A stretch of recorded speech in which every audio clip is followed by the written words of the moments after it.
Yonani, Okamataba Congolais en otage.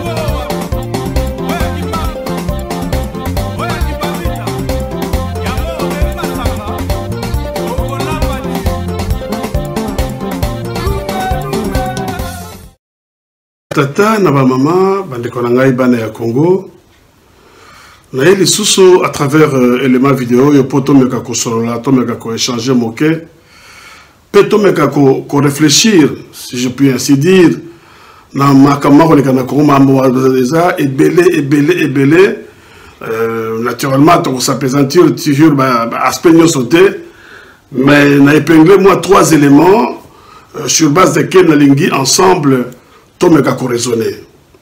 Alors, élément liboso, ezali comme tout le motuna.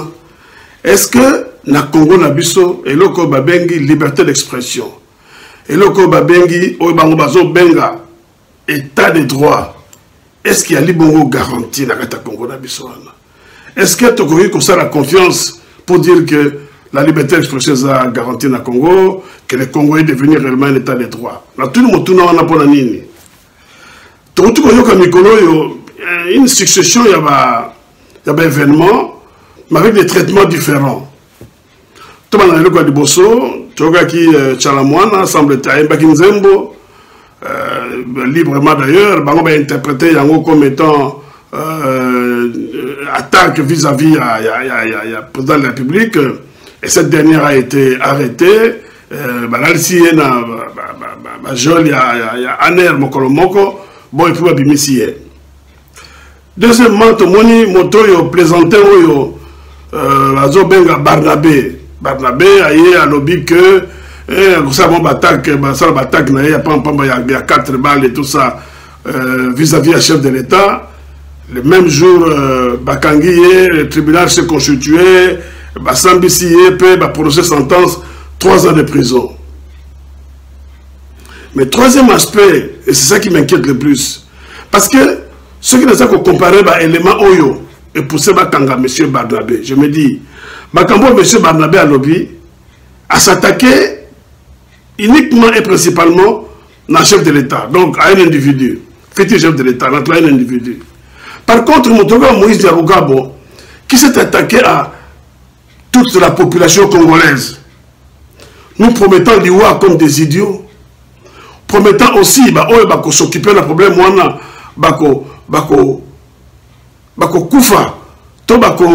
se noyer sur le temps Yamakila Yababadjamouleng. C'est grave tout ça. Mais ces messieurs-là, comme je dis la fois passée, tout ça qu'on s'est là-bas interpellé, tout ça qu'on s'est là-bas sambisaye. Mais jusqu'à aujourd'hui, elle est comme mon côté. En tant que Mitouna. Il y a la justice, il y a Congo, et comme il y a double vitesse, et comme on dépend de la bateau, les uns peuvent tout dire, tout faire, les autres peuvent voler mon Bakangi Bino. Tobé Gango état de droit.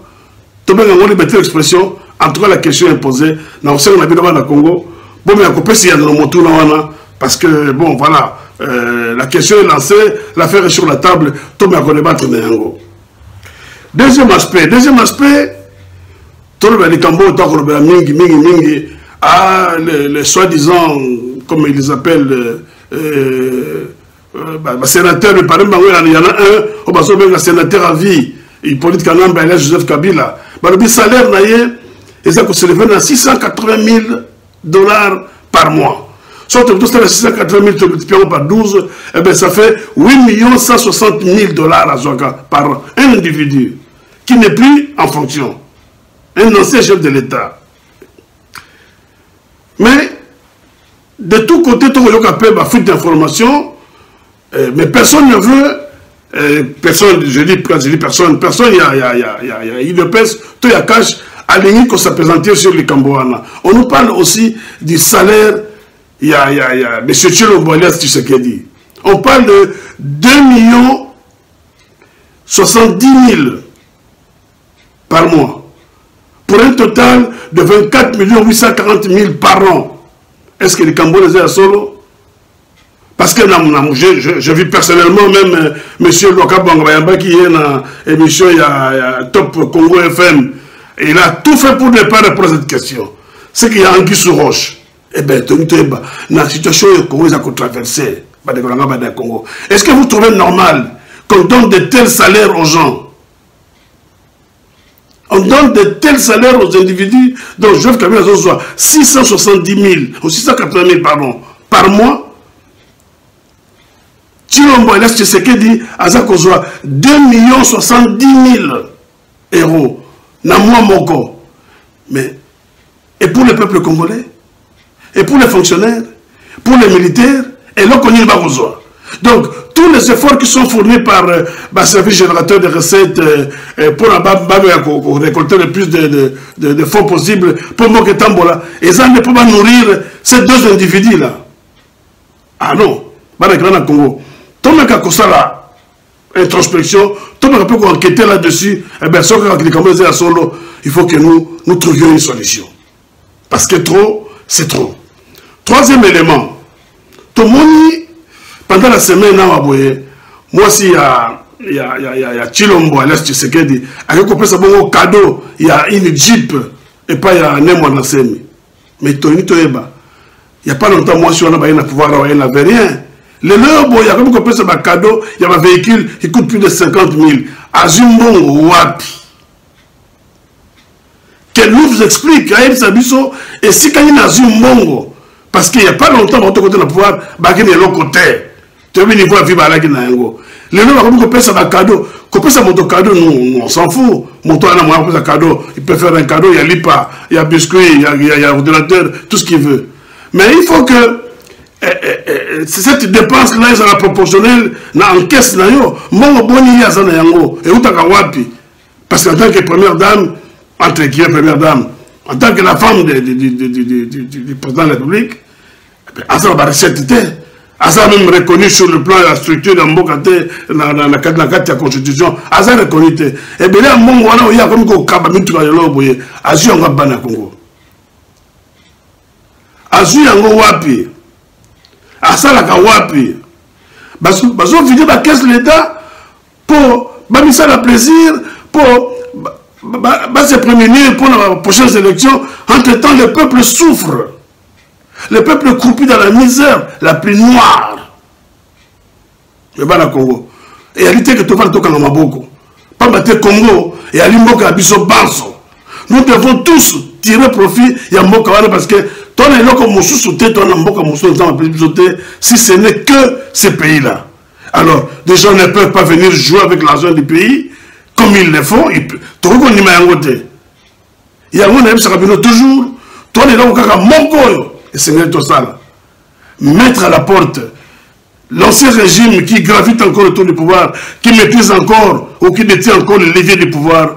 Dans l'actuel pouvoir, il y a Tshilombo. Où ils ont pouvoir quasiment vide de sens qui n'a rien de consistant. Il faut te voir qu'à Banda Congo. Parce que par rapport à l'élément où on a Sabino, eh bien, il y a de quoi tout le monde s'inquiéter. 2 070 000 salaires, il y a Tshilombo. Pour la Moussanini. 680 000 salaires, il y a Hippolyte Kanambe, il y a Joseph Kabila. Pour les Lokonini. Bah cadeau, il y a ma voiture. Mais allez, attendez, Bana Congo, tu as la pongité. Tu as la pongité. Parce que toujours la pongité, mais les autres sont en train de vider les pays. Tu as un pouvoir qui avait environ 1,5 milliard à caisse. Et parmi 1,5 milliard, 1 milliard pour couvrir son taux d'échange. Les leurs ont que comme il y a 500 millions. Tu vois même que sur le plan budgétaire, dans le dépassement, il y a 1400%. Mais tout le monde est en haut dans mon milieu. Ben, toujours comme à Cambouana, on dit yokaté. Tout ce monde, on dit tout ce monde. Mais qu'est-ce que nous voulons, nous, Congolais? Basu ba ko sala pona biso, ne sabino toujours monta ko sala pona biso ba na Congo azalité si c'est nous-mêmes. Yango encore une fois, ne ko sabino ba na Congo totalement. To benga na bateau yo baza na pouvoir parce que bateau ne sabino baza ko mériter biso te, biso ko ba na Congo tout ça ko mériter bango te. Donc, le quoi nous ne nous méritons pas mutuellement, eh bien, il faut que tu rompes les relations. Il faut que tu cabouana, associer les malfaiteurs. Vraiment. Donc, le coup dans la posture que Ben Ansou a été, d'ailleurs, il y a 3 éléments, liberté d'expression, salaire, il y a chef de l'État actuel, là, il y a soi-disant sénateur à vie, et puis cadeau, il y a comme on ça, on construit un cadeau à avion. Il y a un Congo.